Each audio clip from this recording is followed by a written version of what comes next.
Good day, everyone. Thank you for the opportunity to present.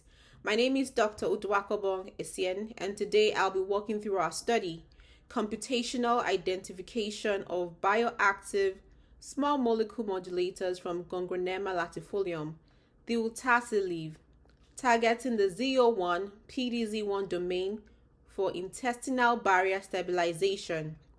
This is a joint work with my co-authors, Mr. Sabu Sanusi, Dr. Kafilat Bada, and Dr. Charles Okolo across Prime South GME Consortium, Crescent University, and HOB Medical Center.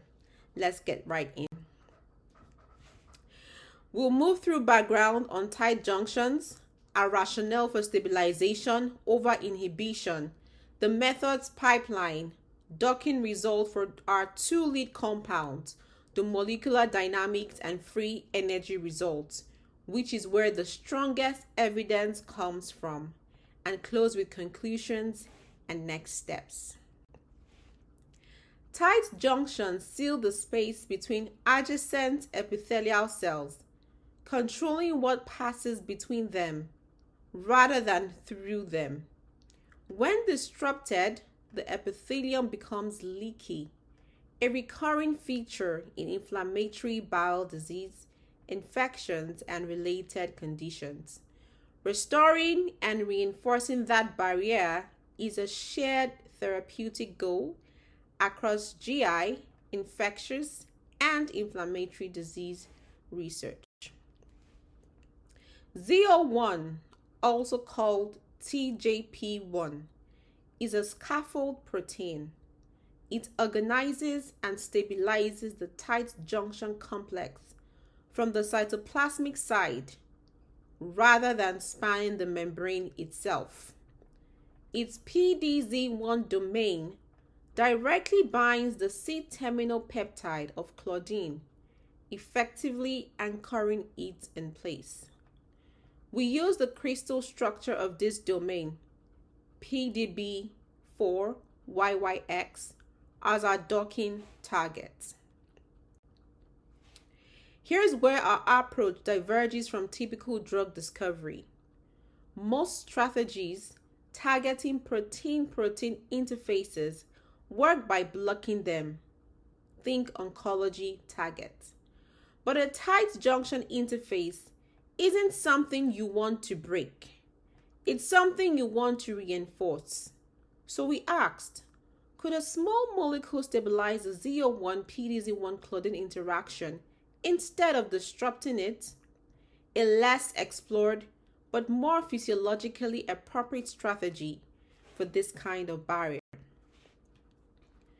Current therapies mainly suppress inflammation rather than repairing the barrier directly, and existing drug approaches that target protein interactions risk disrupting normal biological function. The key gap: no targeted strategy exists to stabilize the intestinal barrier at the molecular level. Natural products offer structural diversity and better biocompatibility and are rich in flavonoids and phenolics traditionally used for GI disorders. Gongronema latifolium fits that profile, but no prior study had explored its effect on ZO-1 barrier stabilization specifically. That's the gap this study addresses. Gongronema latifolium is known as Utazi among the Igbo and as Arokeke among the Yoruba. It's used as a leafy vegetable, spice, and traditional remedy across both southwestern and eastern Nigeria. It's a reported source of diverse polyphenolic and flavonoid compounds associated with antioxidant, anti-inflammatory, and antimicrobial properties. We compiled 182 previously reported bioactive compounds from this plant as our starting library. The study objective: to identify small molecule constituents of Gongronema latifolium capable of stabilizing the ZO-1 PDZ1 claudin interaction as a novel strategy for reinforcing intestinal epithelial barrier integrity. Now we're going to walk through the pipeline from left to right. 182 compounds from the literature retrieve PubChem ran through ADMET Lab 3.0, narrowing to 75 with favorable pharmacokinetic and toxicity profiles. Those went through triplicate PyRx docking against ZO-1 PDZ1, giving us our top hits, C23 and C21, which we have carried into 15 nanoseconds GROMACS simulations and MM/PBSA free energy analysis. I'll go through each step in more detail. 182 compounds retrieved from PubChem and structurally optimized. ADMET Lab 3.0 predicted pharmacokinetic behavior and toxicity, absorption, metabolism, potential red flags. 75 of the 182 passed these filters with favorable predicted profiles and became our working set for docking. Before docking, both the target and the ligands needed careful preparation. For the target, we use Swiss PDB viewer to repair broken chains and structural errors, CASP and Discovery Studio to identify the binding pockets, and VADA with a Ramachandran plot to validate structure quality. Then removed water molecules and heteroatoms. For the ligands, all 182 candidates from PubChem went through conformer search and geometry optimization in Spartan 14, then were saved as PDB files ready for docking. We use PyRx, a widely used virtual screening tool targeting the PDZ1 domain structure, PDB4YYX. Each docking calculation was run in triplicates to make sure binding affinity estimates were consistent, not an artifact of a single run. The top 20% of docked compounds by binding affinity were carried forward as leads, and from those, C23 and C21 emerged as the two most outstanding candidates for deeper analysis. Two compounds rose to the top, epicatecin 3-galates C23 and epicatecin C21. C23 showed the strongest binding affinity in the entire library at -8.3 kcal per mole, with C21 close behind at -7.8. Both engage the PDZ1 peptide binding interface, the same region claudin itself occupies. A closer look at our lead compound. Structurally, C23 is a flavin 3-ol, a catechin esterified with gallic acid, a polyphenolic compound naturally found in Gongronema latifolium. It had the strongest docking affinity of any compound in our library and satisfied Lipinski's rule of 5 with only one acceptable deviation, reasonable for a compound of its size and polarity. Across the top docking hits, the important residues in the PDZ1 binding groove are ILE38, SER39, Pro45, HIS46, Phi47, AS44, EAT88, LEU95, and ARG96. C23 specifically engages HIS46 and AS44 within that groove. These interactions occur right within the PDZ1 peptide binding interface, the same region claudin binds, consistent with a mechanism where C23 occupies and reinforces this pocket rather than blocking it.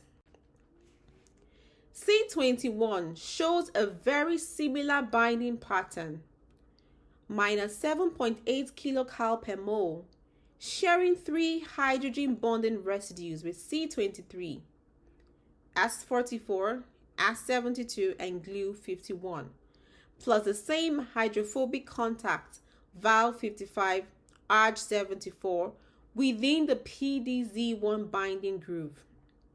Where C21 stands out is drug likeness. It fully satisfies Lipkin's rules of 5, making it the more conventionally drug-like of the two, even with a slightly lower docking affinity than C23. Side by side, both compounds pass molecular weight, hydrogen bond acceptor, and log P criteria. They differ only on H bond donors, where C23 has one deviation, likely due to its larger Gallet ester structure. C21 is fully compliant with Lipkin's rule of 5. C23 carries just the one acceptable deviation, still well within normal ranges for orally active natural compounds. To go beyond static docking poses and test stability over time, we ran 50 nanoseconds MD simulations in GROMACS across 6 systems: Apple PDZ1 alone, PDZ1 with C23, PDZ1 with C21, the PDZ1 claudin ternary complex alone, and that ternary complex with C23 or C21 bound. This lets us isolate the contribution of each ligand and of the claudin tail itself.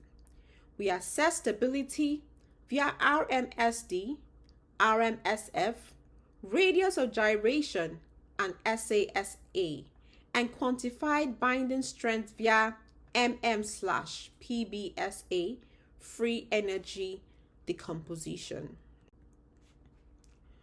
RMSD tracks how much the backbone moves from its starting structure over the simulation.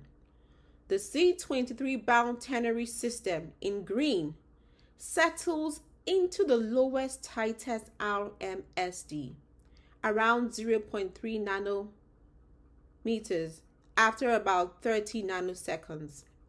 The ternary complex alone and the C21 system both show larger, more sustained fluctuations.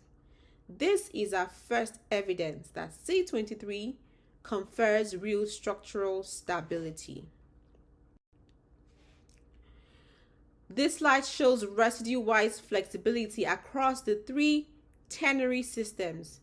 Interestingly, by this specific metric, PDZ1 claudin C21 actually shows the lowest core flexibility, around 0.095 nanometers compared to about 0.155 for C23 and 0.146 for the reference ternary. So using RMSF alone, C21 looks like the better stabilizer. I want to flag this honestly. It's a reminder that no single metric tells the whole story, and we'll see the fuller picture once we bring in radius of gyration, SASA, and especially the free energy data. Radius of gyration reflects overall structural compactness. Both ligand-bound systems, C21 and C23, stay more compact than the ternary complex alone throughout. C23 in particular maintains very consistent compactness from start to finish, supporting a stably folded, well-packed complex when it's bound. SASA tracks how much of the protein is exposed to solvent over time. All 3 systems stay within a consistent range, roughly 65 to 80 squared nanometers. No unfolding or aggregation in any simulation. This supports that ligand binding preserves the native fold while also stabilizing the interface. Our headline results: MM PBSA, decomposes total binding energy into van der Waals, electrostatic, and polar/nonpolar solvation terms. For the ternary complex, C23 comes out to 34.33 kilocals per mole versus minus 1.23 for C21. More than a 27-fold difference. Worth nothing, this same pattern shows up in the apostate controls too, without claudin present. C23 at minus 16.82 versus C21 at minus 6.59, just at a smaller magnitude. So C23 isn't just fitting into the pocket structurally, it's providing substantial energetic reinforcement to the interaction with or without claudin in the picture. Pulling it all together, C23 binds within the same PDZ1 interface claudin occupies, yet stabilizes rather than displaces the ternary complex. RMSD, compactness, and SASA all point to a more rigid, stably folded assembly with C23 bound. RMSF alone actually favored C21, and I think it's important to be upfront about that, rather than cherry pick.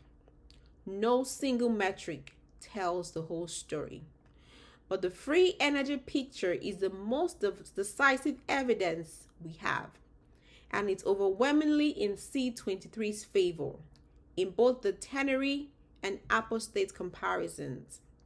So overall, this supports a model where C23 is the primary stabilizer, a molecular clamp reinforcing the claudin anchoring interaction, with C21 offering complementary, if weaker, support.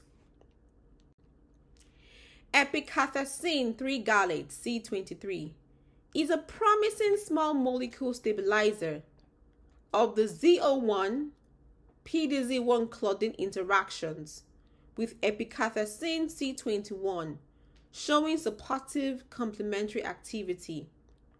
Bioactive compounds from Gongronema latifolium may help strengthen epithelial barrier integrity. These findings give a computational basis for further experimental validation and point to a potential therapeutic strategy for barrier dysfunction associated disease.